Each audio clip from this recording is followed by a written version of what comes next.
দিনই সেন্সে এগিয়ে আসা আর হচ্ছে একাধিক বিয়ে হচ্ছে সুন্নত, আর আমাদের বাংলাদেশে এটা প্র্যাকটিস নাই।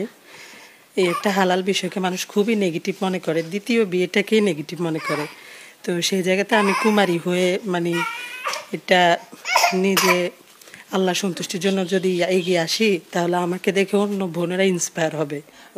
যে নারীর সন্তান বেশি হবে, আমার উম্মত বেশি হবে, আমি তার নিয়ে গর্ব করব এবং তার জন্য জান্নাতের জন্য সুপারিশ করব।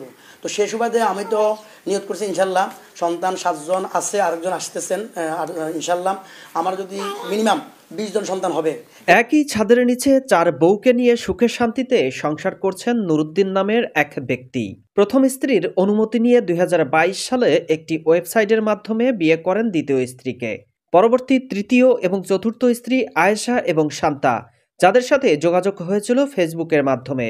বর্তমানে 4 মেয়ে এবং 3 ছেলে মিলিয়ে 7 সন্তানের জনক হলেও এই ব্যক্তির স্বপ্ন 20 সন্তানের বাবা হওয়া। 2012 সালে কক্সবাজারের ঈদগাহ অঞ্চল থেকে পারিবারিকভাবে প্রথম স্ত্রী নীলুফা ইয়াসমিনের সাথে বিয়ে হয় তার।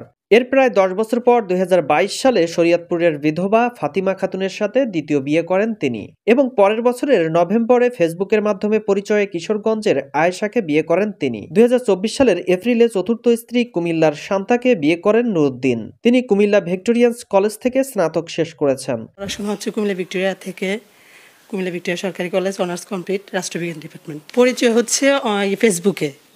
ওনার তৃতীয় স্ত্রী আমার বোন, 3 নম্বর বোন, উনি পোস্ট দিছিল, ওই পোস্ট দেখে আমি করেছিলাম, যোগাযোগ করেছি। ওই পোস্টে লেখা ছিল, আমি সত্যটাই বলছি, যে সতীন হতে আগ্রহী দিনদার পাত্রী চাই।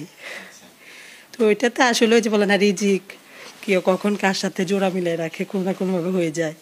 তো এটাকে একটু আনকমনও ভাবলাম, দিনই সেন্সও চিন্তা করে দেখলাম যে আল্লাহর কাছে সাহায্য চাই, এই মানুষটা যদি আমার জন্য কল্যাণকর হয় দুনিয়া আখেরাতে, তাহলে আল্লাহ সহজ করে দেন। তো দেখলাম যে আসলে হয়তো ওনার সাথে রিজিকে ছিল দেখেই মানে পারিবারিকভাবে সামাজিকভাবে আলহামদুলিল্লাহ আমাদের বিয়ে হয়েছে।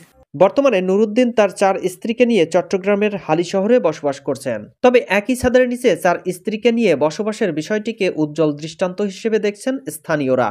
ওর মতো একটা লোক আমার এলাকায় আছে যে এটা আপনার ওনার জন্য গর্ববোধ করি। সবাই মিলিজুলে এক প্লেটেই খাওয়া দাওয়া করে প্রায় সময়।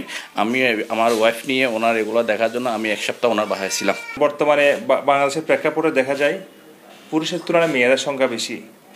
এভাবে যদি একাধিক বিয়ে না করা হয়, তাহলে দেখা যাবে যে অনেক সময় অনেক মেয়েরা আপনার অবিবাহিত রয়ে যাবে অথবা বিপদগামী হয়ে যাবে।